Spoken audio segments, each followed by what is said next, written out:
Une émission parrainée par MGI, constructeur français de presse numérique et de solutions de finition.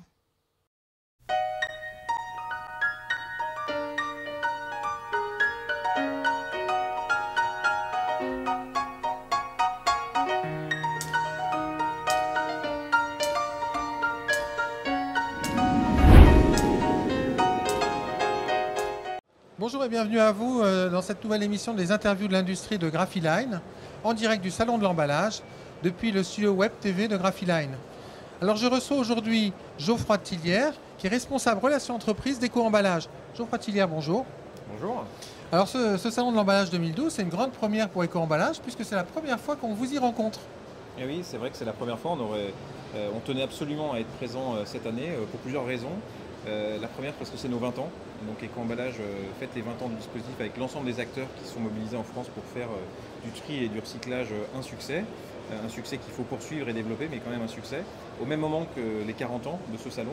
Et donc on trouvait ça vraiment fondamental d'être présent au milieu des acteurs qui gèrent le tri et le recyclage de leurs emballages, qui est aujourd'hui, du point de vue de ces acteurs et du consommateur, une dimension incontournable du sujet en France. Sachant que les objectifs sont importants, en 2011, il y a eu le réagrément avec la négociation du nouveau barème, Oui. qui se déploie en 2012 avec des objectifs à 2016 qui sont, on va dire, ambitieux, avec 75% de recyclage. J'imagine que c'est le premier message que vous voulez faire passer auprès des donneurs d'ordre. C'est vrai qu'en fait, on est tous concernés. Le 75%, ça n'est pas l'objectif d'Éco-Emballage en tant que tel, c'est pas mon objectif personnel, c'est aussi mon objectif personnel, mais c'est celui de tout le monde, c'est toutes les entreprises qui sont concernées par ça, donc des produits de grande consommation, de l'agroalimentaire, de l'hygiène beauté, des biens d'équipement.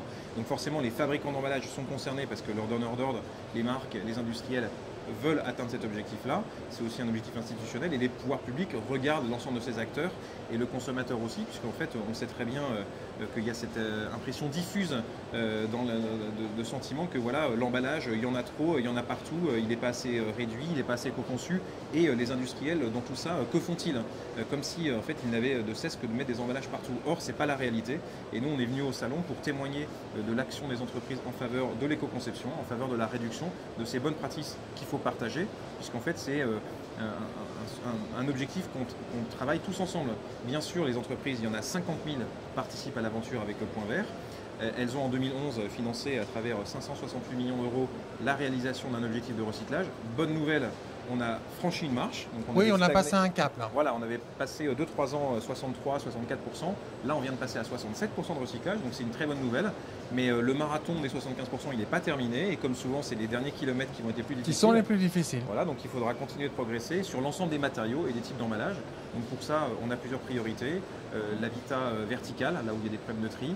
Le sujet des plastiques, 22% des plastiques recyclés, c'est pas suffisant. Donc on est en train d'expérimenter sur un territoire de plus de 3 millions de personnes avec 50 collectivités comment le consommateur, en mettant tous les plastiques dans la même poubelle, qu'est-ce que ça veut dire derrière en termes d'impact de tri et de recyclage? À l'instar de ce qu'on trouve par exemple en Suède, où effectivement le recyclage du plastique est effectué depuis longtemps. Voilà, alors les dispositifs ne sont pas les mêmes selon les pays. Des choix industriels d'investissement, de centres de tri, de recycleurs ne sont pas les mêmes. Donc la France, on a un outil. Il faut savoir qu'on a plus de 250 centres de tri en France. Donc si on veut se poser la question de comment faire évoluer la donne et cet environnement-là, il faut travailler tous ensemble. Donc il y a eu des appels à projets de lancés avec des collectivités locales, des opérateurs, des centres de tri, et aussi un appel à projet qui a été lancé auquel ont participé des industriels qui travaillent notamment sur la recyclabilité de leurs emballages. Comment travailler sur des innovations, des nouveaux types d'emballages, et comment se poser la question de comment vont-ils être triés et recyclés derrière. Alors il y a un aspect qui est très intéressant sur votre stand, c'est les conseils que vous apportez aux industriels et aux donneurs d'ordre pour l'éco-conception de leurs emballages. Alors c'est pas seulement que des conseils, parce que c'est souvent facile de donner des conseils, mais de les mettre en pratique c'est plus délicat. Donc nous, il y a plusieurs choses. Premièrement, on veut partager les bonnes pratiques. C'est ce qu'on a fait ce matin en annonçant, en révélant donc, à la presse quels sont les lauréats des trophées du Point Vert. Les trophées du Point Vert, c'est quoi? Il y a beaucoup de trophées sur l'emballage, c'est un peu comme les prix littéraires, le Goncourt, le Renaudot, le Femina, les lecteurs.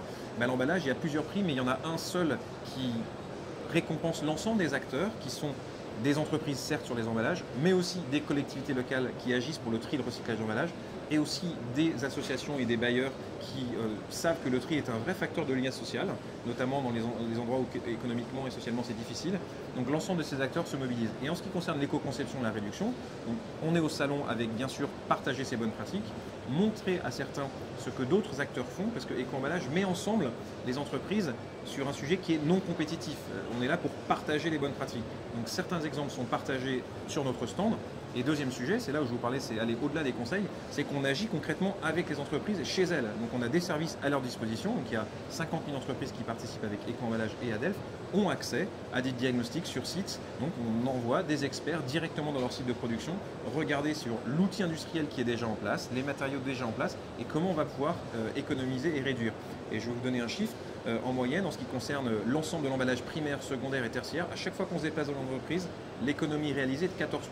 Sur l'emballage ménager, qui est vraiment concerné, on est entre 8 et 9%. Donc c'est vraiment significatif et dans ces temps de crise économique, de contraction des marchés, c'est quand même un vrai sujet d'arriver à économiser sur la matière. C'est aussi une économie de coût, c'est aussi un point vert qui sera payé moins cher et ça bénéficie à l'ensemble des acteurs. Donc avec un bénéfice complet puisqu'il y a une réduction de coûts mais il y a également plus de recyclage et donc un impact environnemental qui est plus faible. Geoffroy Tillières, merci. Bon salon et à très bientôt. Merci, à bientôt. Au revoir.